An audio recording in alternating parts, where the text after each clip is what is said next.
from That Park Place. Ironheart episodes 1 to 3 review. It's so bad.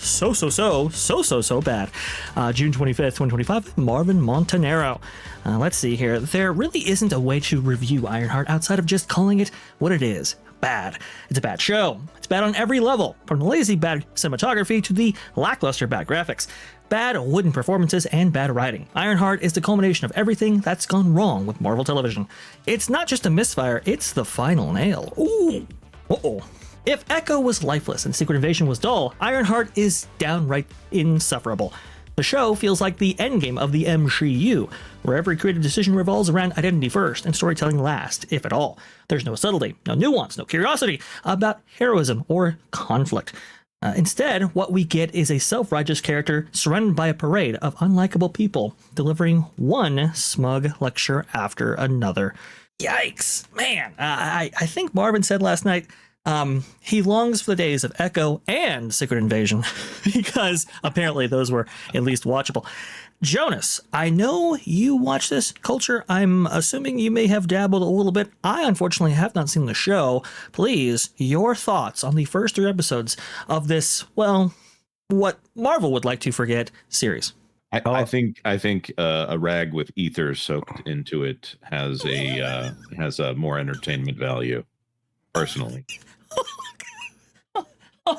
Oh man, that's the possibilities. The possibilities of an ether-soaked rag. No, I will tell you this. In the 6 minutes of the show that I watched, all 6 minutes of an episode, I enjoyed the music. Yeah, there was a couple of good needle drops in there.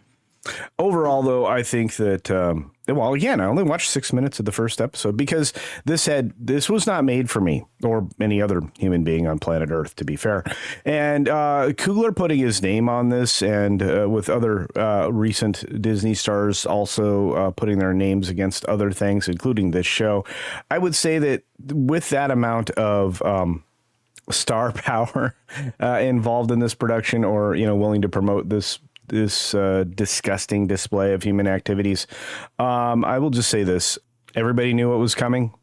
This is a failed comic with a failed character that has now failed twice in film and in television, because there is nobody saying positive things about this other than actual shills. And that's all I can say, because I have not watched the show. I can only say that they, wasn't terrible in the first 6 minutes. At least the music, anyway. Well, yeah, it's different. They have, in the first 6 minutes, they actually have other people carrying the story. If we're getting specific, that's when Jim Rash from Community is playing that MIT professor that he played in Civil War. Of course, Dominic Thorne. Dominic Thorne is not really dynamic enough to carry the series. I think Anthony Ramos, who plays the Hood in this, is probably the better part of a lot of this. There's a side character there who knows a lot about knives for some reason, that he seems to be more engaging than Ironheart here. The suit doesn't look cool. The suit is just kind of there. It doesn't actually jive with what they're doing. They have an AI with post-traumatic stress disorder that doesn't work like any other artificial intelligence that has been in the show. For some reason, having electrodes attached to your head while you sleep, which does not communicate any data, causes what's her name, Ironheart, to transmit her full brain patterns and trauma over the death of her best friend, who is a very annoying best friend, I have to also point out. Just really, when you get down to it, this show is a lot of ideas that are not very good, and it's just bland. Also, there's a strange thing about whether or not this actually is her best friend or the AI of her best friend. It's so, just everything about it is weird. Also, the plot about trying to get tech billionaires to sign over their companies under duress from the Hood. It's a very strange plot, because most people would agree that wouldn't stand up in a court of law. Just so much about this just doesn't seem to make sense in the real world. I don't know who wrote this show, but it's a good idea. Just when you get out of the 8th grade, you're going to have to work a little bit harder in order to make quality work. Yes, I would think so. But I've also heard some things featured in the show that, well, are kind of weird inclusions. This tweet from Chris Score right here responding to, I believe, something from 4chan or something, in which they characterize this particular character as a thief early on. Accurate. I can't believe this is on Disney Plus. The messaging in the show are awful for young girls and children, and there is no redemption arc. What a colossal mistake! And the show ends on a cliffhanger. Ooh, that's thief, good. and thief, then murderer. Is that right? That's the path that she takes. See, so look, this is all about elevating in our collective zeitgeist crime as a way to be a hero. That's what this is all about. This television. I'm also going to point out that this is not. She's not building the Mark I armor like he built in a cave with a box of scraps. No, she's building something that is, I would say, competitive with Tony Stark's armor on whatever her budget is at MIT. That kind of that puts a. What's the best way to put it?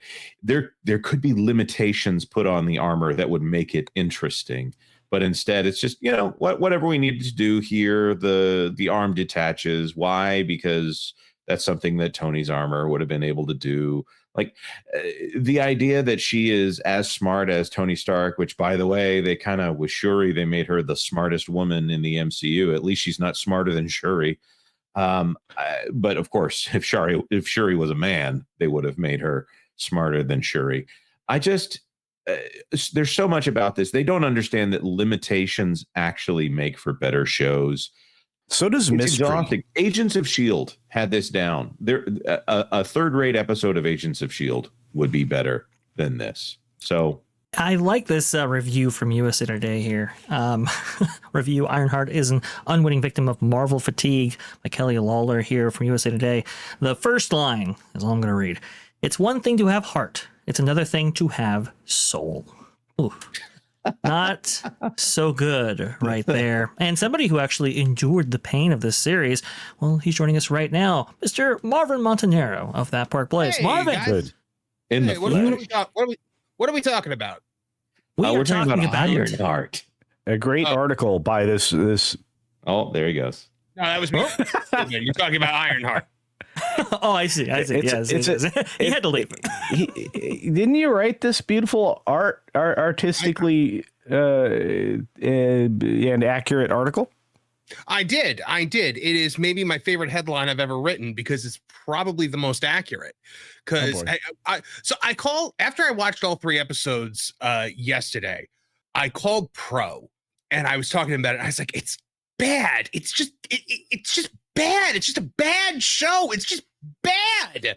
Like the only word I could use to describe it is bad. There is nothing in this show that makes me want to continue watching, other than the fact that I know that Sacha Baron Cohen shows up in one of the episodes, and I've heard that he's actually good as Mephisto. But Disney has been teasing this for so long that I'm curious, and that's about it. And I don't count the Mephisto thing as a spoiler because it's so painfully obvious. If it wasn't already plastered everywhere and everyone is already talking about it, when you start seeing the hood do, you're like, okay, he's definitely working for Mephisto. But that's the only thing that has my interest as well. Like it's more of like a morbid curiosity than it is actually like interest. So we'll see, and then we'll see if we ever see Mephisto again, because this is, good Lord, is this show bad? It is vapid. It virtue signals. It rips Tony Stark to shreds like 5 times in the first 10 minutes because he's rich. It is this mentality of if somebody is rich or well-to-do, they deserve to be robbed. They deserve to lose everything that they have, and it deserves to be given to all of the people. It's wealth distribution. It's socialism. It's all of that great stuff that Marvel loves while they used to rake in billions of dollars. It has the most unlikable characters I've ever seen in anything ever. Her little thievery crew or burglary crew or whatever they are the worst characters that have ever been written for anything ever. it's just nonsense. It's nonsense. Her technology is now bordering on magic, where it's just she can just attach electrodes to the side of her head and create an advanced AI that's exactly her dead best friend. That's not how electrodes work, is it?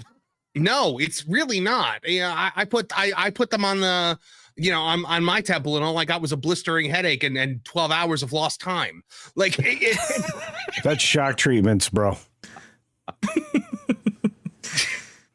No, this is just, it's nonsense. I mean, like, at least Star Trek used to try to explain away its like pseudoscience with actual science, but this is, I said it, I think I said in my review, this is less like Next Generation and original series Star Trek science, and it's more Kurtzman Star Trek science with time crystals and con blood. I actually think that's an insult to the Kurtzman Star Trek there. Kurtzman Star Trek, I think, has better science than this show, which is really saying something. I loathe Kurtzman Trek, and it's better than this. Wow. Jonas, did you notice, like, because I know you watched it as well. Did you notice when she was like, well, I need like millions of dollars to make my AI and I can't make it here. And so then she goes home and then just opens her laptop and makes the AI. Exactly. Yeah. The exact. Did I miss, well, she did. I'm like, did I miss something there? That the same thing I thought, but then I realized, oh, that's what Ultron was in Avengers: Age of Ultron. No, that was very different. They had an Infinity Stone and Jarvis. And in what did it create? It created an artificial intelligence with mental health problems that are also her mental health problems. This thing where they create somebody who is the embodiment of someone's personal trauma. It's like, okay, Disney, we get it. You went to therapy and you liked it so much you bought the company. And there's young Han Solo, who, by the way, I just realized today, that's the guy that plays young Han Solo, and he's the only white man in the entirety of the show, and he is just a mess of a character that she steamrolls over and blackmails and extorts, and you know, everyone has to point out that he's white too when he shows up at her doorstep, and her mom's like, "Why is there a middle-aged white boy at my door?" And I'm just like, what? Also, can we point out that I actually like Alden Ehrenreich? I don't have anything against him. I do too. Being in that role, I think he was actually really good in Hail Caesar, and been in other stuff where he's good. He plays a completely unlikable character here. Not someone you would dislike. He is so soy. Like they shouldn't have put someone in that role that isn't at all handsome. Because he's played Han Solo. I'm going to say there are obviously some level of women who would find him attractive if you're going to put him in the Han Solo role. They should have had someone who is overweight, stubbly and pathetic in that role, because otherwise it just is this strange thing where you have somebody acting like a pushover, and it's a comedic part, I think, but there's no comedy in that role.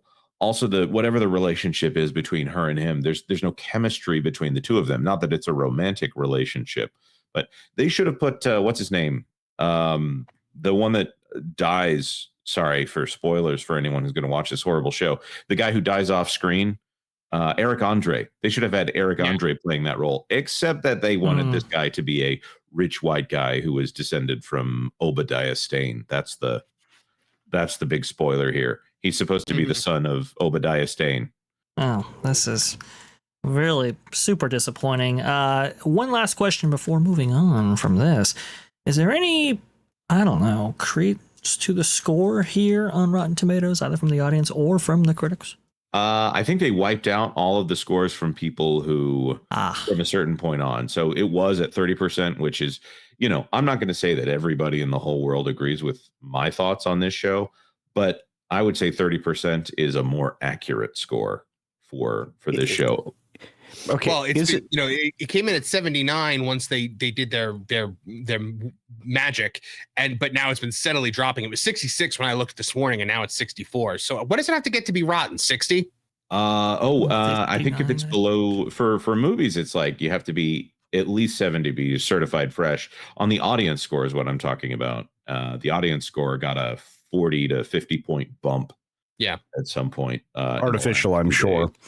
Yeah. And that's the other problem is all of this can be bots.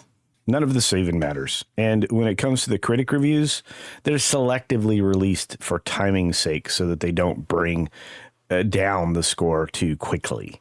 You have to remember that, everything that's submitted on Rotten Tomatoes is reviewed before it's put up there. And while the authors can select, like if they gave it a 1 out of 10, they could still say it's fresh. That's the problem.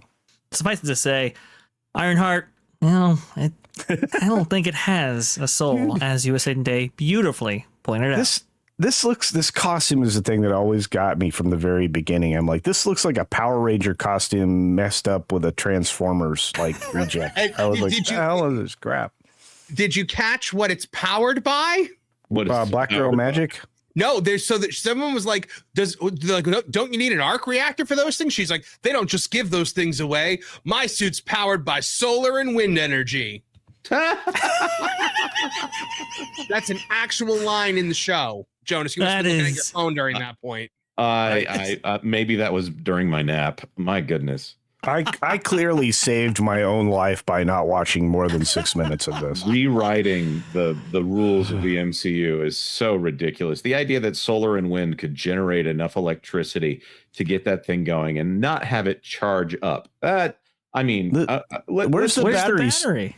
Yeah, where's the battery? Well, I mean, she makes the necklace that's a projector, but then people like walk in front of her, it's not gonna disrupt the projection of her best friend Ghost AI. In a thunderstorm, she's gonna be falling from the sky. It's going to be very bad.